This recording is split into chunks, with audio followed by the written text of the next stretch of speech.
After spending just one day with the iPhone X, I'm simply enchanted. It is the most incredible iPhone I have ever used, and in this video I wanted to share with you my top 10 features that I experienced while using it. These are 10 features you're not going to find on any other iPhone, and to me that have mattered the most after switching to the iPhone X from my iPhone 7 Plus and then the iPhone 8 Plus. So first off are the stainless steel borders. They look simply stunning. I mean, the look alone does it for me, but it really gives you this premium feeling, and in the drop test, it seemed to absorb energy better and disperse it throughout the phone better than aluminum. And after all, it ended up looking better, not as scratched, not as dented. So stainless steel borders on a smartphone, yes, please. And of course, that all-glass design, which you can find on the iPhone 8 and 8 Plus, it especially complements the stainless steel borders on the iPhone X. It just looks and feels so premium. I love it. Just holding it naked without a case feels great. And I have noticed that the color is a little bit different versus the iPhone 8 Plus. It's a darker shade of space gray,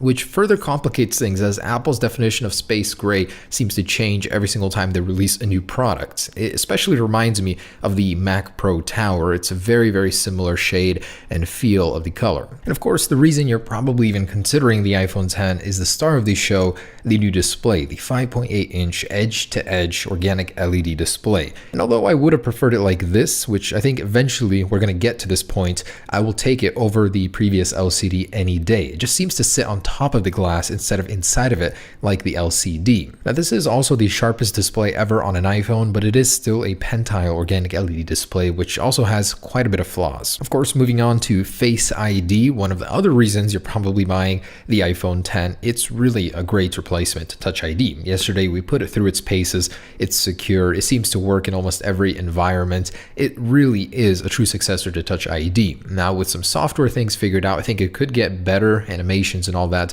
but right now, I think it's a little bit below the speed of Touch ID. Certainly, I think it could be faster with time. The double tap to wake feature is pretty cool. I don't see why every other iPhone can't have it, but it's nice to have it as an exclusive feature on the iPhone X. What drives me nuts though is trying to use the iPhone X on a flat surface. It just keeps wobbling and oh my gosh, it's so bad. The flashlight toggle on the lock screen is super convenient. I love it as an exclusive feature on the iPhone X. Don't really get the point of the camera one when you could just slide over, but it's also cool that you have to 3D touch on them so it doesn't activate on accident. A super underrated feature of the iPhone X is the touch input layer is 120 Hz. That means in things like notes, when you're drawing, you get a super crisp and fast response like you would get on an iPad with an Apple Pencil. Just try it out if you have one. It is crazy. Although the display doesn't get ProMotion, the touch input does, and it feels super great. And yes, the new button orientation does take time to get used to, but it actually makes more sense. The Siri button on the side, which replaces the power button,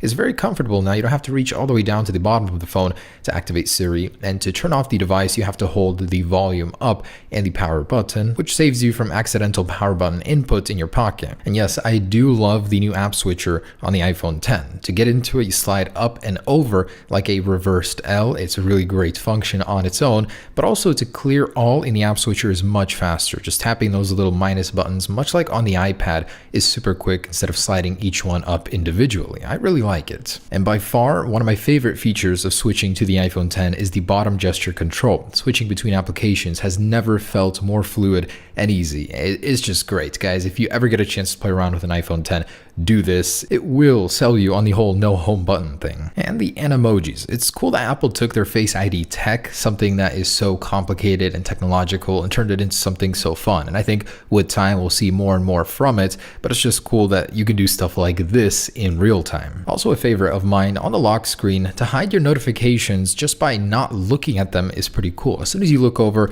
they get unlocked, and this resets every single time you lock your device and still applies to older notifications as well. Great for peeping eyes. And then there are more attention features, such as the display will not dim as long as you're looking at it, and notifications will not sound when you're also looking at your display. And as a bonus, reachability still is there. So even though it doesn't have a home button, you can still activate it in the accessibility settings just by swiping down on the touch bar. On the iPhone X, the telephoto zoom lens is stabilized, and that's something the iPhone 8 Plus does not have. It's quite an impressive result. So just filming regularly, stabilization is pretty good. Usually on a Plus, when you go to 2x zoom, it does get a little bit worse, but this one has stabilization as well. As you can see, it's working overtime to compensate for my walking, and I'd say it does a pretty decent job at it. You can still see what I'm pointing at. And when I go beyond that, digital zoom, you can see you lose the stabilization effect, but at 2 times it's pretty dang good. And after just spending 1 day with the iPhone 10, those are my impressions, my top features from the iPhone 10. A little bit more than 10, but you'll have to forgive me. This phone is seriously the most exciting thing to happen to tech in quite a long time. Thanks for watching, guys. Hope you enjoyed it. Peace.